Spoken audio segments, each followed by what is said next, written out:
nós vamos falar sobre o nosso Senhor Jesus Cristo.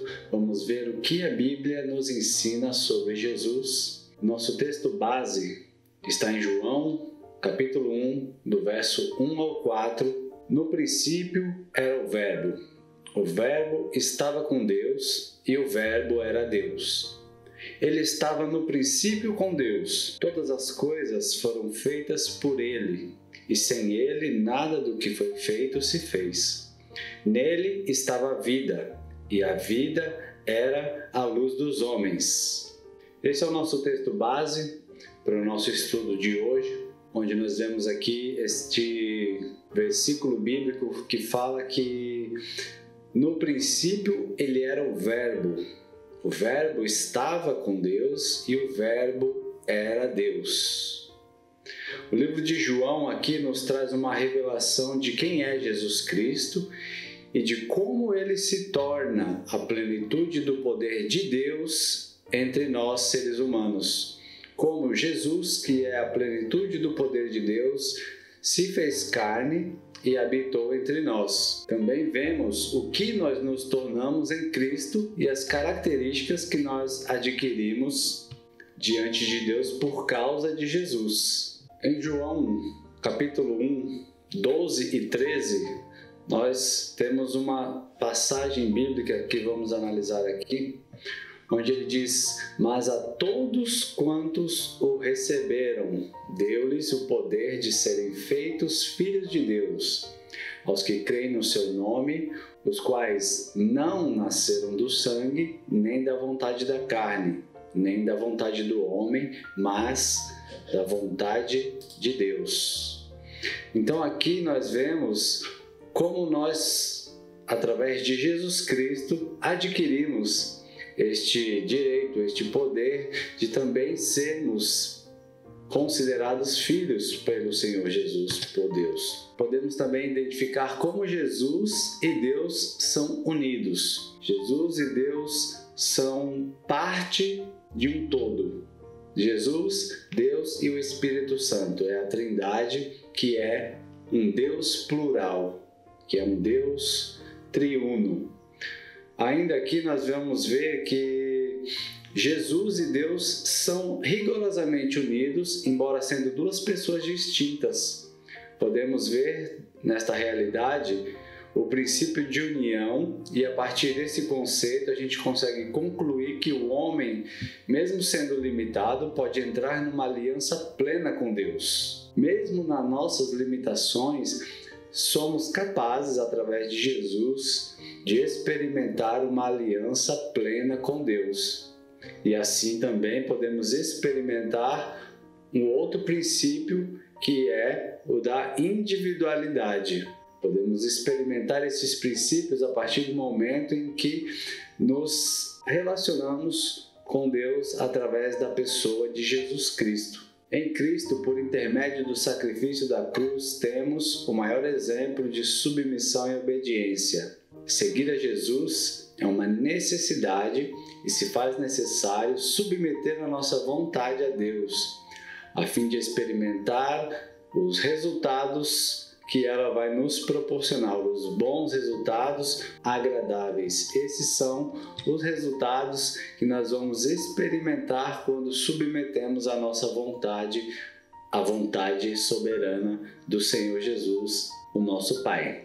Vamos falar então, amados, vamos ver a pessoa de Jesus como Deus. Jesus, ele é o Filho de Deus. Como Deus, ele também possui os atributos divinos, os atributos da pessoa de Deus. Como um modelo de filho obediente que foi e aceitou completamente a tarefa que Deus lhe havia confiado, ele serve de modelo para nossas vidas hoje. Por intermédio do sacrifício de Jesus, nos reconciliou novamente com Deus. É o que nós vamos ver aqui em 2 Coríntios 5,18.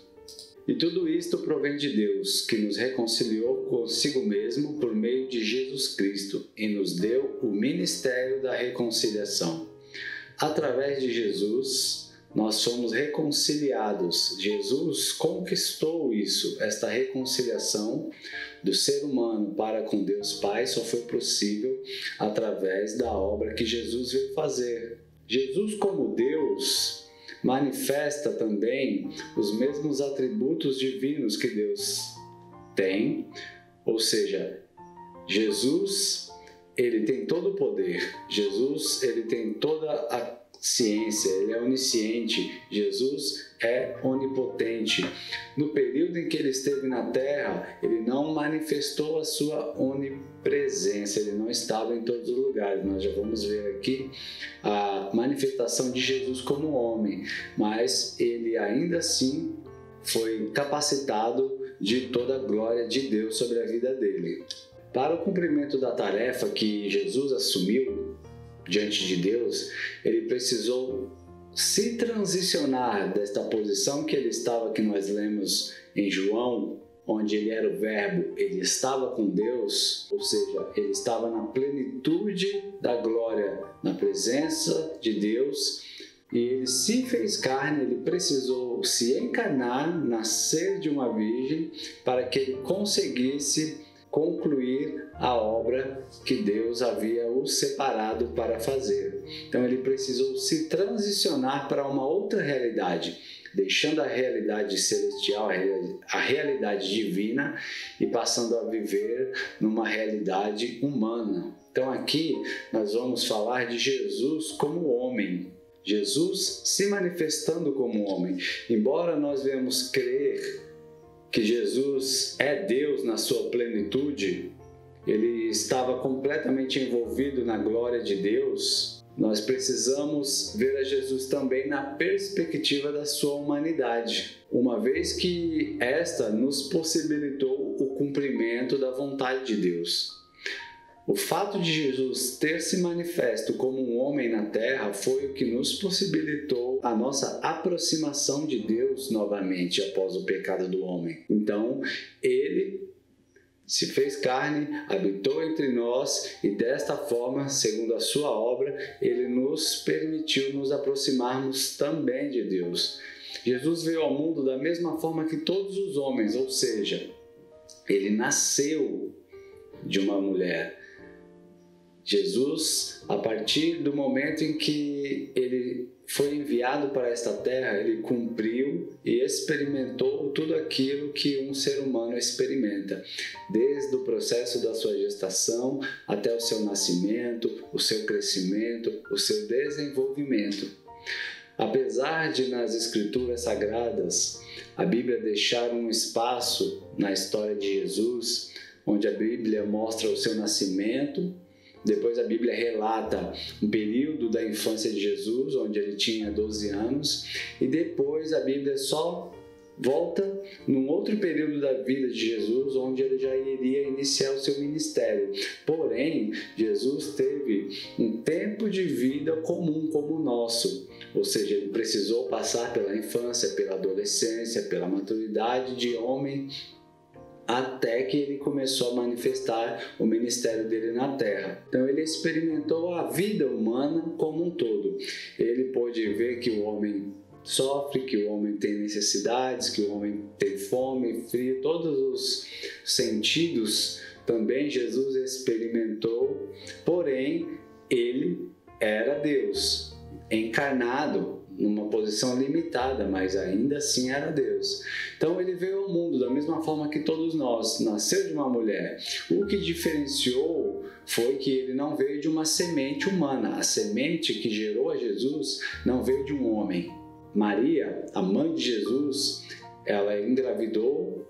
Jesus Cristo foi gerado nela através do Espírito Santo e não de uma relação entre homem e mulher. Essa é a única diferença da geração e do surgimento, do aparecimento, do nascimento, da geração de Jesus aqui como homem. Ele não veio da semente corruptível, da semente do pecado, ele veio do Espírito de Deus, como a gente pode ver aqui em Gálatas no capítulo 4. Mas vindo a plenitude dos tempos, Deus enviou seu Filho, nascido de mulher e nascido sob a lei, ou seja, Jesus veio e nasceu de uma mulher e a partir daquele momento ele era Deus, porém vamos dizer assim, encapsulado numa estrutura física, encapsulado numa estrutura humana, numa estrutura física. Então, nesse fato reside o grande trunfo da humanidade. Jesus não foi gerado pela semente do pecado, mas pela própria santidade de Deus. O próprio Espírito Santo foi quem gerou a Jesus.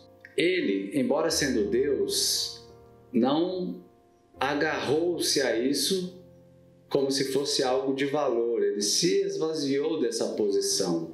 Jesus, como nós vamos ver aqui em Filipenses 2, mesmo ele sendo Deus, ele não se utilizou disso, desse poder, desta glória que estava disponível a ele como Deus, mas ele se esvaziou, abriu mão disso para viver uma vida de uma pessoa comum, ser humano comum. Diz assim o versículo: de sorte que haja em vós o mesmo sentimento que houve também em Cristo Jesus, que sendo em forma de Deus, não teve por usurpação o ser igual a Deus, mas esvaziou-se a si mesmo, tomando forma de servo, fazendo-se semelhante aos homens, e achado na forma de homem, humilhou-se a si mesmo, sendo obediente até a morte, e morte de cruz. Ou seja, quando a Bíblia diz que ele se esvaziou, quando a Bíblia diz que ele se abriu mão deste poder, nós devemos entender que Jesus ele teve uma humanidade tão efetiva quanto a sua santidade, ou seja, a sua deidade. Ele era 100% homem e também 100% Deus.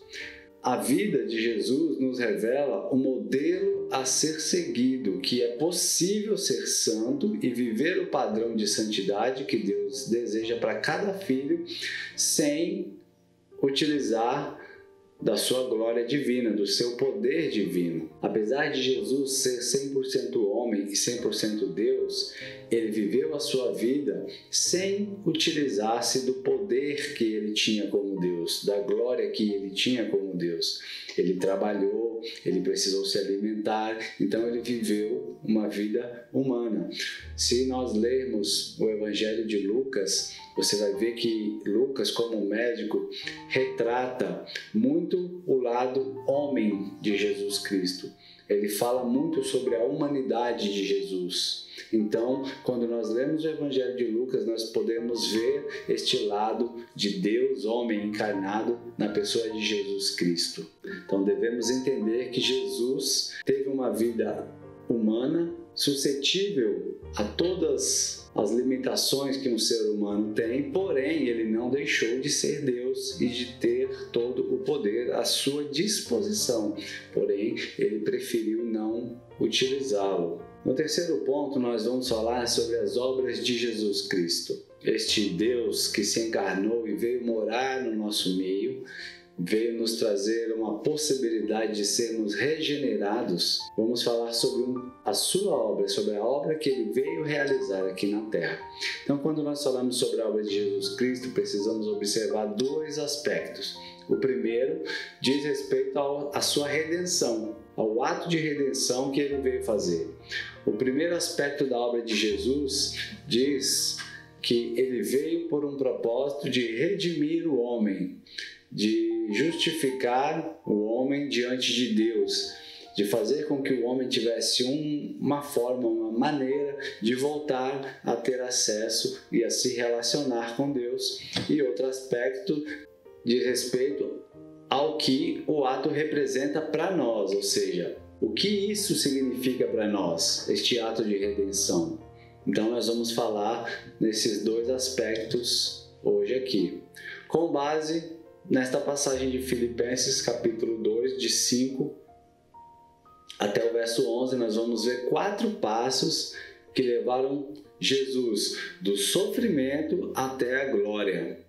Jesus seguiu esses 4 passos para poder cumprir o propósito dele aqui na terra como o Filho de Deus enviado para nos resgatar. Então, o primeiro passo, Filipenses capítulo 2, 5 e 6. De sorte que haja em vós o mesmo sentimento que houve também em Cristo Jesus, que sendo em forma de Deus, não teve por usurpação ser igual a Deus. Aqui está dizendo que Jesus subsistindo em forma de Deus, ou seja, quando nós analisamos a palavra subsistir, nós vemos que este verbo, ele vem da palavra subsiste, e é o mesmo que existir, perdurar, remanescer, sustentar, mora, aquele que vive e aquele que sobrevive.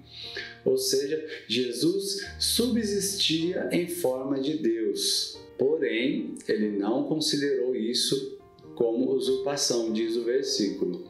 Mesmo sendo Deus, Jesus não se agarrou a isso como algo que o impedisse de cumprir a vontade do Pai. Por exemplo, Jesus sendo Deus, ele precisou se permitir a passar por limitações, as mesmas que nós seres humanos temos, por exemplo, fome, sede, frio, cansaço. Ele se permitiu a passar por isso, mesmo ele sendo Deus, ou seja, sendo Deus, ele poderia não se permitir experimentar essas dificuldades que são comuns para nós seres humanos, mas ele não levou em consideração essa questão de ser Deus. Aí ele abriu mão de tudo isso para que ele pudesse realmente experimentar tudo aquilo que um homem experimenta. Ao contrário do que nós podemos imaginar, este texto não fala de alguém que deixou de ser Deus, mas sim de alguém que, sendo Deus, não usou essa prerrogativa para cumprir aquilo que ele veio cumprir, o seu ministério e a sua obra, que é a redenção do homem. Jesus também, ele não utilizou o poder e a glória dele como Deus para fazer com que tudo acontecesse. Ele fez a obra que Deus enviou para fazer, de resgatar a humanidade, sem utilizar os seus atributos divinos, sem utilizar o seu poder e a glória divina que estava sobre ele. O segundo ponto, o segundo passo que nós vemos aqui que Jesus precisou tomar, diz que ele tomou a forma de servo. Vamos ler Filipenses 2 agora no verso 7. Mas esvaziou-se a si mesmo, tomando a forma de servo, fazendo-se semelhante aos homens. O que isso quer nos dizer? Quando a palavra fala do esvaziamento de Jesus, ela não se refere à ausência da glória dele, mas sim a limitação na condição humana que ele estava. Jesus, ele estava numa condição humana, porém, todo o poder e toda a glória estava ainda à disposição dele. Mas como ele tomou essa forma de servo e se esvaziou, esse esvaziamento quer dizer que ele optou por não se utilizar do seu poder e da sua glória. Jesus, enquanto Deus, não caberia com todo o seu poder e plenitude dentro do homem limitado. Ele fez isso de forma que qualquer pessoa possa entender. Ele cumpriu os princípios de sua palavra a fim de que recebesse os resultados dessa escolha. Então, Jesus, ele fez essa escolha. Ele optou por abrir mão da sua glória e tomar esta forma de homem. Imagina você, toda a glória, a plenitude de Deus, toda a grandiosidade de Deus sendo moldada para habitar num corpo físico como o nosso de ser humano. A plenitude de Deus, a plenitude da glória de Deus não pode ser contida. Então Jesus abriu mão para que ele pudesse tomar esta forma de servo, esta forma de homem e habitar aqui na terra juntamente conosco. No próximo ponto diz que Jesus humilhou-se, sendo obediente até a morte. Essa passagem nós vamos ver no versículo 8. E achado na forma de homem, humilhou-se a si mesmo, sendo obediente até a morte e morte de cruz. aqui, amados, Jesus poderia usufruir os seus privilégios, porque sendo Deus, ele tinha prerrogativa para isso. Ele poderia utilizar-se do seu poder, ele poderia, sendo Deus, utilizar da glória, da onipresença, ele poderia utilizar de todos os atributos divinos. Mas quando ele se tornou homem, ele decidiu viver nessa limitação da nossa natureza humana. Ele decidiu experimentar aquilo que nós experimentamos, as nossas dificuldades e os sofrimentos que nós experimentamos. Ao ser crucificado, ele foi completamente exposto. Ele ficou nu, o que para um judeu era uma ofensa. Ser exposto à vergonha, ser exposto à sua nudez. Mas Jesus levou até as últimas consequências o ato de obediência que ele estava fazendo diante de Deus. Ele revelou que todos os que obedecem recebem um galardão segundo a sua obediência. Jesus ele veio também para nos ensinar que a obediência ela traz um galardão. A obediência ela traz uma recompensa.